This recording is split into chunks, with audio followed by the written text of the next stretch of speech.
Perumpamaan tentang hakim yang tak benar. Yesus mengatakan suatu perumpamaan kepada mereka untuk menegaskan bahwa mereka harus selalu berdoa dengan tidak jemu-jemu. Katanya, dalam sebuah kota ada seorang hakim yang tidak takut akan Allah dan tidak menghormati seorang pun. Dan di kota itu ada seorang janda yang selalu datang kepada hakim itu dan berkata, belalah hakku terhadap lawanku. Beberapa waktu lamanya hakim itu menolak, tetapi kemudian ia berkata dalam hatinya, walaupun aku tidak takut akan Allah dan tidak menghormati seorang pun, namun karena janda ini menyusahkan aku, baiklah aku membenarkan dia, supaya jangan terus saja ia datang dan akhirnya menyerang aku. Kata Tuhan, camkanlah apa yang dikatakan hakim yang lalim itu. Tidakkah Allah akan membenarkan orang-orang pilihannya yang siang malam berseru kepadanya? Dan adakah ia mengulur-ulur waktu sebelum menolong mereka?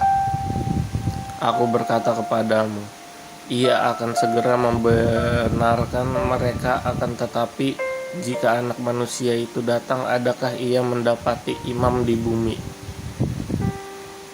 Perumpamaan tentang orang Farisi dengan pemungut cukai. Dan kepada beberapa orang yang menganggap dirinya benar dan memandang rendah semua orang lain, Yesus mengatakan perumpamaan ini. Ada dua orang pergi ke bait Allah untuk berdoa. Yang seorang adalah Farisi dan yang lain pemungut cukai.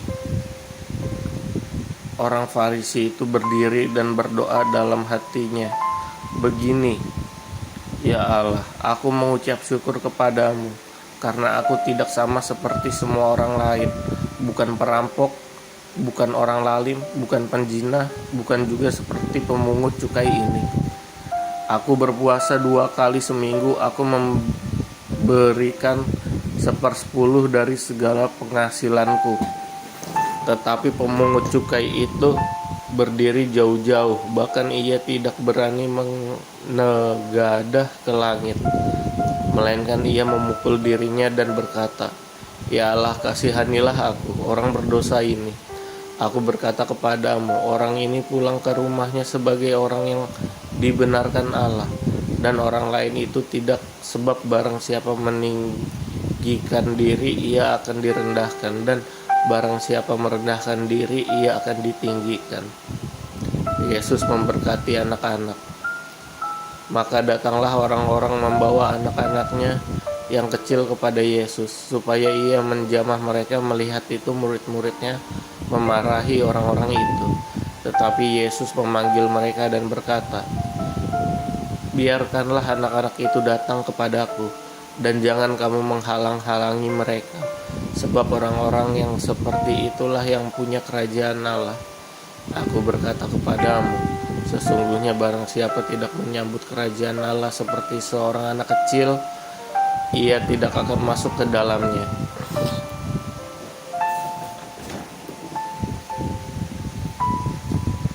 Orang kaya sukar masuk kerajaan Allah. Ada seorang pemimpin bertanya kepada Yesus, katanya, Guru yang baik, apa yang harus aku perbuat untuk memperoleh hidup yang kekal? Jawab Yesus, mengapa kau katakan aku baik? Tak seorang pun yang baik selain daripada Allah saja. Engkau tentu mengetahui segala perintah Allah. Jangan membunuh, jangan berzina, jangan membunuh, jangan mencuri, jangan mengucap saksi dusta. Hormatilah ayahmu dan ibumu. Kata orang itu, semuanya itu telah kuturuti sejak masa mudaku. Mendengar itu Yesus berkata kepadanya, masih tinggal satu hal lagi yang harus kamu lakukan. Jualah segala yang kau miliki dan bagi-bagikanlah untuk kepada orang-orang miskin, maka engkau akan beroleh harta di sorga. Kemudian datanglah kemari dan ikutlah aku. Ketika orang itu mendengar perkataan itu, ia menjadi amat sedih sebab ia sangat kaya.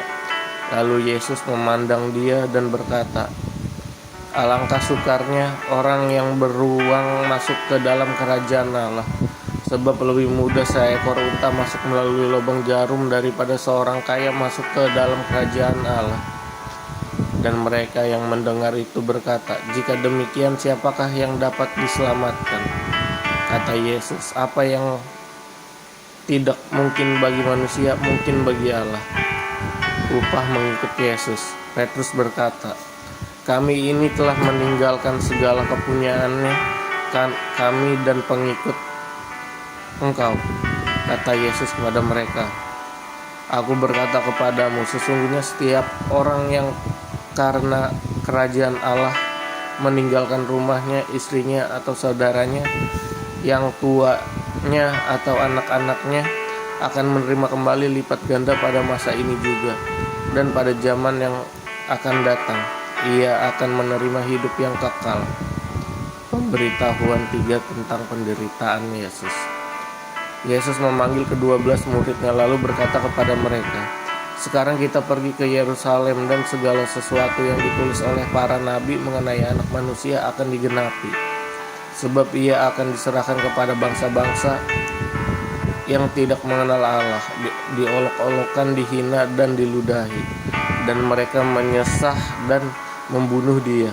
Dan pada hari ketiga ia akan bangkit. Akan tetapi mereka sama sekali tidak mengerti semuanya itu. Arti perkataan itu tersembunyi bagi mereka, dan mereka tidak tahu apa yang dimaksudkan." Yesus menyembuhkan seorang buta dekat Yeriko. Waktu Yesus hampir tiba di Yeriko, ada seorang buta yang duduk di pinggir jalan dan mengemis. Waktu orang itu mendengar orang banyak lewat, ia bertanya, "Apa itu?" Kata orang kepadanya, "Yesus, seorang Nazaret, lewat." Lalu ia berseru, "Yesus, Anak Daud, kasihanilah aku." Maka mereka yang berjalan di depan menegur dia supaya ia diam. Namun semakin keras ia berseru, "Anak Daud, kasihanilah aku." Lalu Yesus berhenti dan menyuruh membawa orang itu kepadanya. Dan ketika ia telah berada di dekatnya, Yesus bertanya kepadanya, "Apa yang kau kehendaki supaya aku perbuat bagimu?" Jawab orang itu, "Tuhan, supaya aku dapat melihat." Lalu kata Yesus kepadanya, "Melihatlah engkau, imanmu telah menyelamatkan engkau." Dan seketika itu juga lihatlah ia, lalu mengikuti dia sambil memuliakan Allah. Seluruh rakyat melihat hal itu dan memuji Allah.